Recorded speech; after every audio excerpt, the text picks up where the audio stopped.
Hi friends, welcome to ಮುದ್ದು Gauri kitchen. ಇವತ್ತು ಹಲಸಿನಕಾಯಿ ಹಪ್ಪಳ ಹೇಗೆ ಮಾಡೋದು ಅಂತ ನೋಡೋಣ ಬನ್ನಿ. ಈಗ ಬೆಳ್ತಿರುವಂಥ ಒಂದು ಹಲಸಿನಕಾಯಿ ತಗೊಂಡಿದ್ದೀನಿ. ಇದು ಸಾಧಾರಣ ಬೆಳ್ತಿರಬೇಕು, ತುಂಬ ಎಳೆದಾಗಬಾರ್ದು. ಈಗ ಅದರ ಸಿಪ್ಪೆನ ಹೀಗೆ ತಗೊಳ್ಳೋಣ. ಈ ರೀತಿ ಸಿಪ್ಪೆ ತಗೊಳ್ಬೇಕು ಫುಲ್ಲು. ಇದನ್ನು ಈ ರೀತಿ ಫುಲ್ಲು ಸಿಪ್ಪೆ ತಗೊಳ್ಬೇಕು ಫುಲ್ಲು.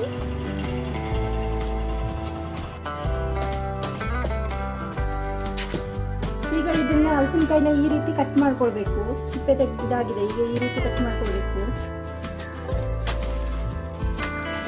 ಈ ರೀತಿ ಎಲ್ಲ ಪೀಸ್ ಮಾಡ್ಕೊಳ್ಬೇಕು. ಇದನ್ನ ಪೀಸ್ ಮಾಡಿ ಎಲ್ಲ ಕ್ಲೀನ್ ಮಾಡಿಕೊಂಡು, ಈಗ ಇದು ಪೀಸ್ ಮಾಡಿದಾಗಿದೆ. ಇದನ್ನ ಈ ರೀತಿ ನಾವು ಇದ್ರದ್ದು ದಂಟು ಇರುತ್ತಲ್ಲ, ಇದು ದಟ್ಟು, ಅದನ್ನ ಇದು ಇಷ್ಟು ದಪ್ಪನೆ ಹೀಗೆ ತೆಗೆದುಕೊಳ್ಬೇಕು.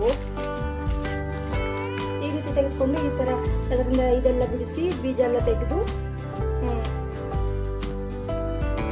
ಈಗ ಈ ರೀತಿ ಇದ್ರದ್ದು ಎಸಳುಗಳನ್ನು ಬಿಡಿಸ್ಕೊಂಡು ಈ ರೀತಿ ಇದನ್ನೆಲ್ಲ ಕ್ಲೀನ್ ಮಾಡ್ಕೊಳ್ಬೇಕು. ಬೀಜ ಎಲ್ಲ ತೆಗೆದು ಕ್ಲೀನ್ ಮಾಡಿ ಈ ರೀತಿ ಕ್ಲೀನ್ ಮಾಡಿ ಹಾಕೊಳ್ಬೇಕು. ಇದನ್ನ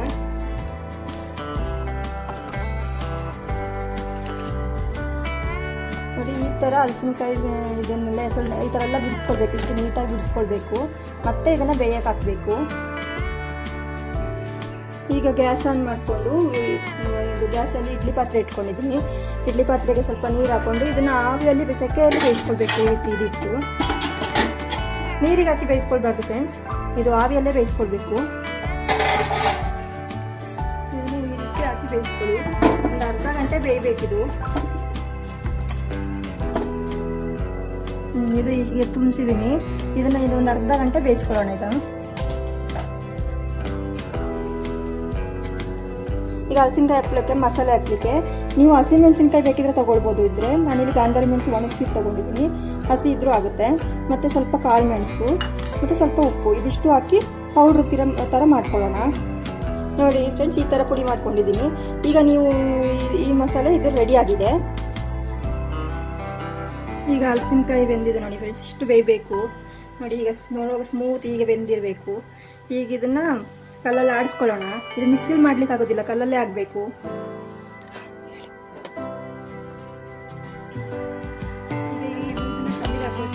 ಬಿಸಿಯಾಗಿ ಮಾಡ್ಕೊಳ್ಬೇಕು. ಇದನ್ನ ಇಷ್ಟೇ ಹಾಕೊಳ್ತಾ ಇದ್ದೀನಿ. ಈಗ ನಾವು ಇದನ್ನ ಆಗಲೇ ಇದನ್ನ ಪುಡಿ ಮಾಡಿ ಇಟ್ಕೊಂಡಿದ್ವಲ್ಲ, ಪೌಡ್ರ್ ಬಿಸಿ ಮೆಣಸಿನಕಾಯಿದೆಲ್ಲ, ಅದನ್ನು ಹಾಕೊಳ್ತಾ ಇದ್ದೀನಿ. ಒಂದು 3 ಸ್ಪೂನ್ ಅಷ್ಟು.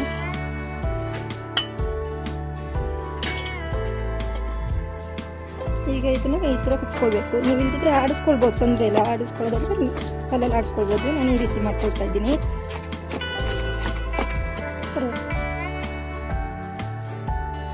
ಈಗ ಇದು ಆಗಿದೆ.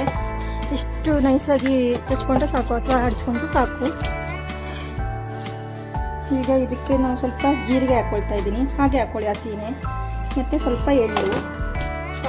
ಎಳ್ಳಿದ್ರೆ ತುಂಬ ಚೆನ್ನಾಗಿರುತ್ತೆ, ಅದು ಒಣಗಾಗೋರು ಚೆನ್ನಾಗಿ ಕಾಣ್ಕೊಂತ ಅಷ್ಟೇ. ಎಳ್ಳು ಹಾಕ್ಕೊಳ್ತಾ ಇದ್ದೀನಿ. ಈಗ ಇದಕ್ಕೆ ಸ್ವಲ್ಪ ಎಣ್ಣೆ, ಕೊಕೊನೆಟ್ ಆಯಿಲ್ ತೊಗೊಂಡಿದ್ದೀನಿ ನಾನು. ನೀವು ಯಾವ ಎಣ್ಣೆ ಬೇಕಾದ್ರೂ ತೊಗೊಳ್ಬೋದು. ಅದನ್ನ ಚಿಕ್ಕ ಚಿಕ್ಕ ಉಂಡೆ ರೀತಿ ಇಷ್ಟು ನಿಮ್ಗೆ ಎಷ್ಟು ಬೇಕಷ್ಟು ಸಾಧಾರಣ ಮಾಡ್ಕೊಳ್ಳಿ. ಇಷ್ಟು ಚಿಕ್ಕ ಚಿಕ್ಕ ಉಂಡೆ ಮಾಡ್ಕೊಳ್ಬೇಕು.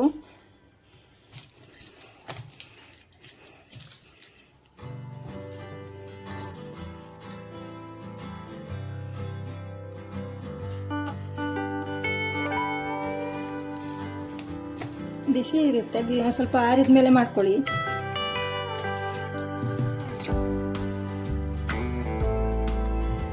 ಉಂಡೆ ಕಟ್ಟುವಾಗ ಪ್ರತಿಯೊಂದು ಉಂಡೆಗೂ ಸ್ವಲ್ಪ ಎಣ್ಣೆ ಹಾಕ್ಕೊಳ್ಬೇಕು, ಇಲ್ದಿದ್ರೆ ಕೈಗೆ ಅಂಟುತ್ತೆ. ಅದು ಕೈಗೆ ಅಂಟುತ್ತೆ, ಮತ್ತು ಪ್ಲಾಸ್ಟಿಕ್ಕಿಗೂ ಹಪ್ಪಳ ಹೊತ್ತುವಾಗ ಅಂಟುತ್ತೆ. ಎಣ್ಣೆ ಹಾಕೊಂಡ್ರೆ ತೊಂದರೆ ಇಲ್ಲ. ಈಗ ನಾವು ಉಂಡೆ ಮಾಡ್ಕೊಂಡಿದ್ವಲ್ಲ, ಅದನ್ನು ಈ ರೀತಿ ರೊಟ್ಟಿ ತಟ್ಟೋ ಮಿಷಿನ್ ಅಥವಾ ಪೂರಿ ಮಾಡೋ ಮಿಷಿನಲ್ಲಿ ಈ ರೀತಿ ಹಾಕ್ಕೊಂಡು ಒತ್ಕೊಳ್ಬೇಕು. ಎಷ್ಟು ತೆಳುವಾಗ ಅಷ್ಟು ತೆಳುವಾಗ ಟೆಸ್ಟ್ ಮಾಡ್ಕೊಳ್ಳಿ.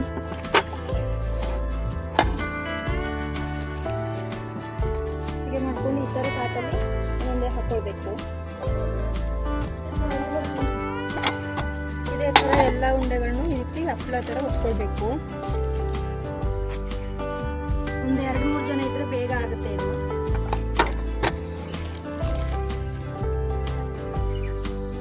ಈ ರೀತಿ ಹಪ್ಪಳನೆಲ್ಲ ರೀತಿ ಹೊತ್ಕೊಂಡು ಈ ರೀತಿ ಬಿಸಿಲಿಗೆ ಹಾಕೋಬೇಕು. ಒಂದಿನ ಪೂರ್ತಿ ಒಣಗಬೇಕು. ಒಳ್ಳೆ ಬಿಸಿಲಿದ್ರೆ ಒಂದು ದಿವಸ ಪೂರ್ತಿ ಒಣಗಿದ್ರೆ ಚೆನ್ನಾಗಿರುತ್ತೆ.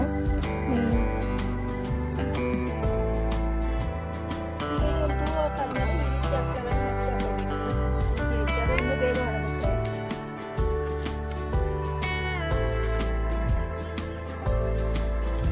ಹಲಸಿನಕಾಯಿ ಹಪ್ಪಳ ಒಣಗಿದೆ. ಇದನ್ನು ಎಣ್ಣೆ ಹಾಕಿ ಕರೆದ್ರೆ ಹಲಸಿನಕಾಯಿ ಹಪ್ಪಳ ರೆಡಿ ಆಗುತ್ತೆ. ಈಗ ಸ್ಟವಲ್ಲಿ ಎಣ್ಣೆ ಇಟ್ಟಿದ್ದೀನಿ ಸ್ವಲ್ಪ ಹಪ್ಪಳ ಕರೀಲಿಕ್ಕೆ.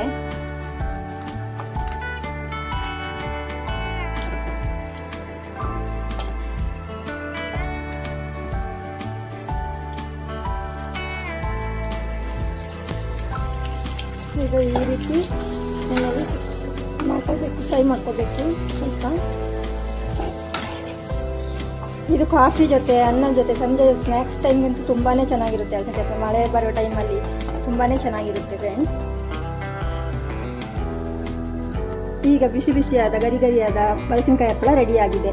ಈ ರೆಸಿಪಿ ನಿಮಗೆ ಇಷ್ಟ ಆಗಿದ್ದರೆ ಪ್ಲೀಸ್ ಲೈಕ್ ಮಾಡಿ, ಸಬ್ಸ್ಕ್ರೈಬ್ ಮಾಡಿ. Thank you friends.